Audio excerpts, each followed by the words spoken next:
After the brutal public killing of Charlie Kirk, there have been two main competing theories as to who is responsible: Israel or Tyler Robinson, aka the official narrative. Nick Fuentes, however, notably extremely anti-Israel, shocked everyone, including his own fan base, when he came out and said he was unconvinced that Israel was behind the plot. I want to move on to the theory that Israel was somehow involved. I'm going to be upfront with you. I find this to be unconvincing, and I will explain in rigorous detail why. When we implicate Israel, or I should say, when Israel implicates itself in various conspiracies, there's usually a reason why. I believe fully that Israel was involved, and the organized Jewish community was involved in many of the great conspiracies of the past 200 years. And I could tell you in one sentence why for each of them. I don't look at a crisis or a tragedy and assume that Israel did it. Contrary to what people like Ben Shapiro say, that I trip on my shoelaces and blame the Jews, I don't rush to judgment and think that Israel is behind every crisis or every disaster or anything. Promptly triggering pushback and accusations that he has sold out to Israel for what many were saying was obviously pulled off by Mossad. But despite his multiple shows on the matter, it seems that people are still confused by what his actual position is. So I'll do my best to explain, and it can be boiled down to this. 1, he doesn't find any of the evidence so far to be compelling. I find this to be unconvincing. But is open-minded if more were to present itself. 2, thinks that jumping to Israel for everything is discrediting, but still acknowledges even if you did blame them for everything, you would be right 80% of the time. If you're like the boy who cried wolf and you blame them for everything and literally everything is just Jew, Jew, Jew, Israel, Israel, it does make us look like idiots. It does make us look unserious. It does make it look like we actually don't have arguments, because Israel is behind a lot of things. They're not behind literally everything that happens. 3, and this is the most important, does not buy the premise that Charlie Kirk was undergoing some awakening or noticing. Were they trying to bribe him? I think that's probably 99% true. I think that's almost a certainty. But the idea that they took him out, that's the part I'm not buying. Was Charlie chafing with them a little bit? So is Trump. So was Biden. So was Obama. So is every president since Reagan. But you know what? There's all the difference in the world between somebody that gets up and says, Israel is our adversary, we need to be against Israel, Israel itself is the issue here, and somebody that says, oh, well, I'm just against the forever wars. I love Israel, I'm pro-Israel, but I'm against the forever wars.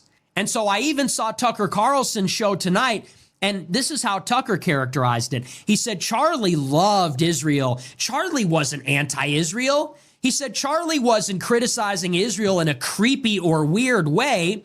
He said Charlie just didn't like Netanyahu.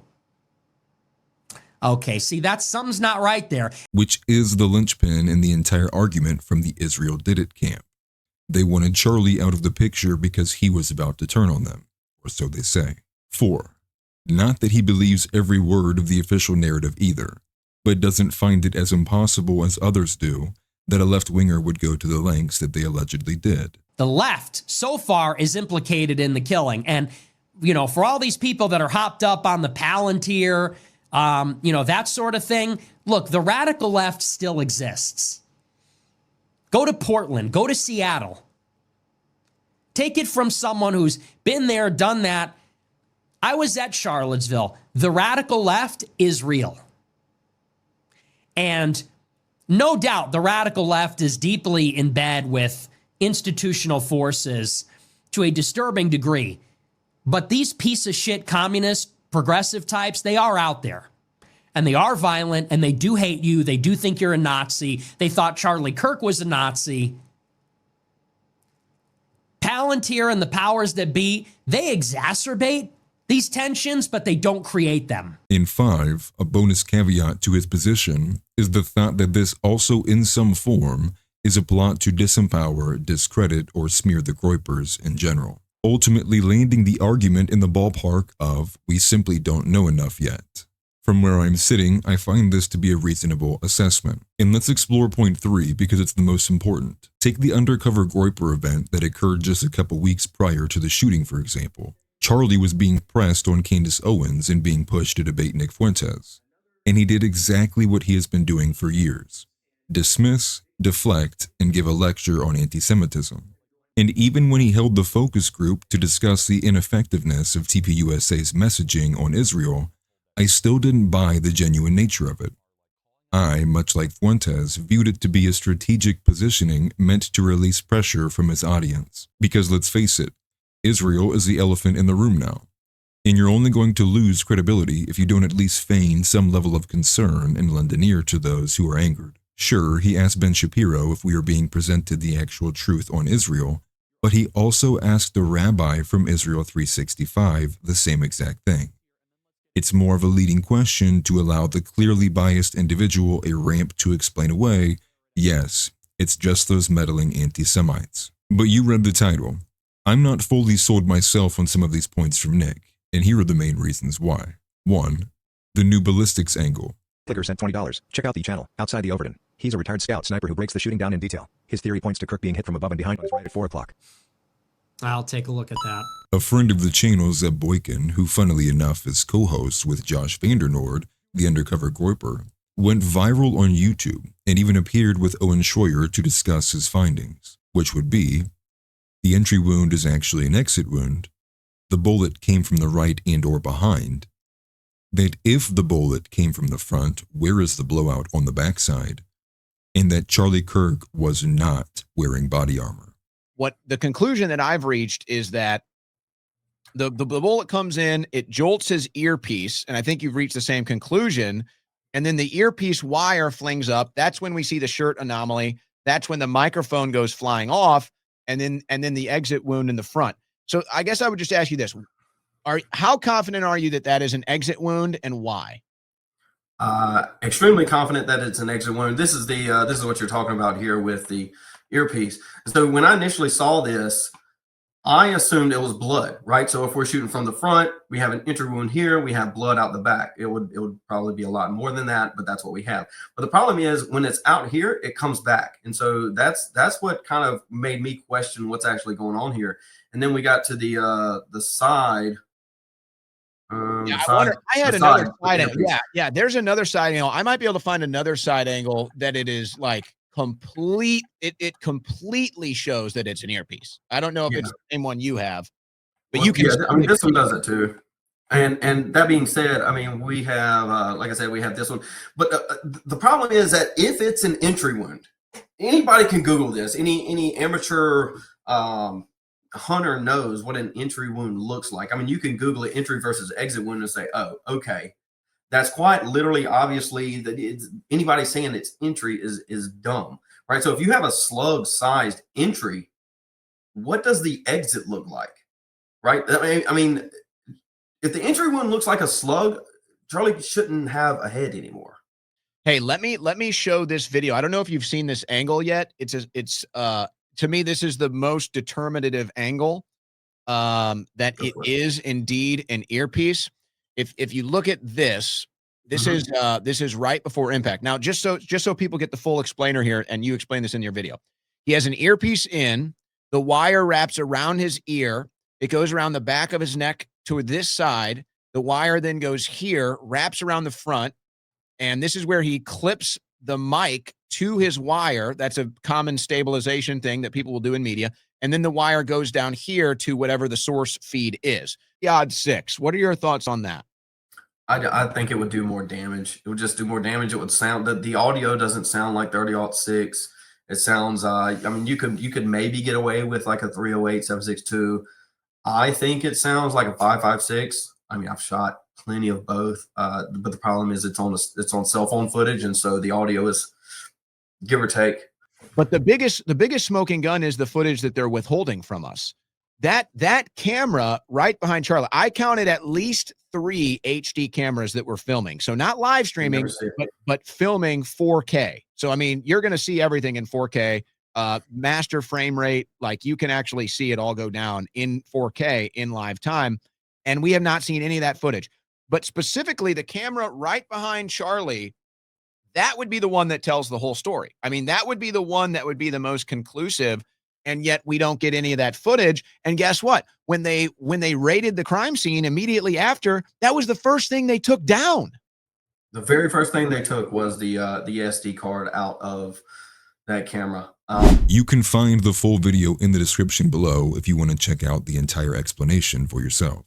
2. The missing camera. Someone had caught on video minutes after the shooting that an individual in a gray shirt had simply walked up to the camera recording Charlie from behind, and was promptly taken down and removed. This is a huge problem, and mainly because it would very easily disprove or prove the previous ballistics angle we just covered. And the most I can surmise from the reports is that this individual is a DPUSA staffer. But if that's the case, it becomes a little more mind-boggling he has not been identified, and is puzzling that even if they didn't release it, they could make a statement that they have footage proving the angle to minimize speculation. Just a thought. 3. George Zinn, the first suspect apprehended. An old Jewish man who screamed and effectively was a decoy for the true shooter, has an unbelievable record. But that's the thing, is that the Epstein files are right in the fucking heart of this. Like, you're telling me that there just happens to be this old Ashkenazi Jewish guy saying that he did it? Shoot me, I did it. Shoot me, I did it. And he also was he was on the scene for 9/11, and he called in a bomb threat to not the Boston, but one of the other marathons. He's like clearly an agent. Like, that's a spy. The reason why a dude of any nationality would show up at a whole bunch of major world events like that is because they're a part of organizations that orchestrate world events called intelligence agencies. Like, that's a fucking spy. I brought that up to Owen, and I said, Utah's 99 point something % white. There's barely any Jews there. He didn't seem to be too happy. I mean, he doesn't like the anti-Semitic, implications that have. But it's like, let's just look at the facts. How many Ashkenazi? It's just facts. How many Ashkenazi Jews are in Utah? Also saying, "Kill me, arrest me," distracting all the law enforcement from there. He was also at 9/11. Is this guy just like? Why would he? And now he has child porn on his phone too.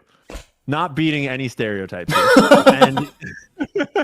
and he apparently gave a direct statement to the media. The media is running with a direct quote that he intentionally tried to help the shooter get away.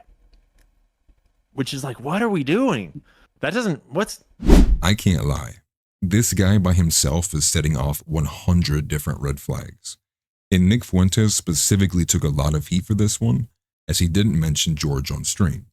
But reports circulated quickly on X that many in his community were muted or banned for mentioning George.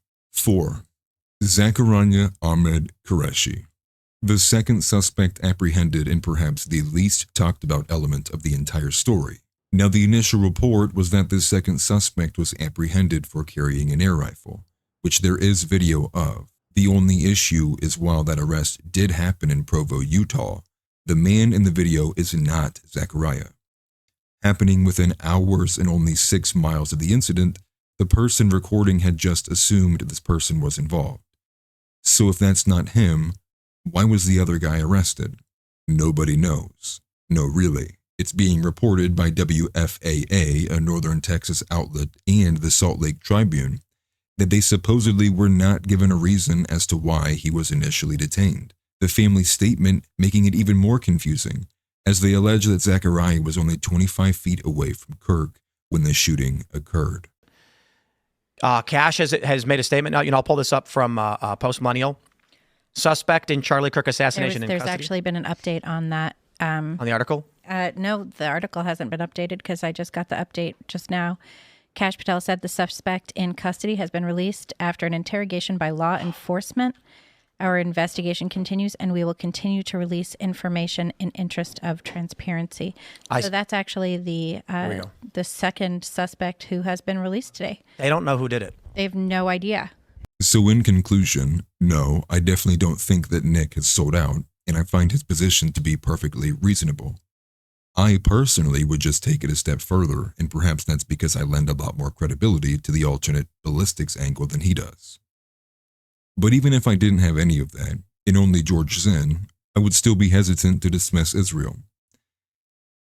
And even if anything but for pure strategy is the play, it is important that we retain our credibility and pursue our arguments with intellectual rigor, not vulgarity and kookery. Not mentioned would also be the side angle of Candace Owens and Tucker Carlson, who both have been at odds with Nick for their own reasons. But in the line of judging your enemy by their accusers, it's enough to make you pause and think. That is where I will leave it. I know there are a few other elements of evidence, but I only included the ones that I believe to be significant. And I know there may be people still upset, but as always, let me know your thoughts, and I will see you guys in the comments. Peace. Smash that like button.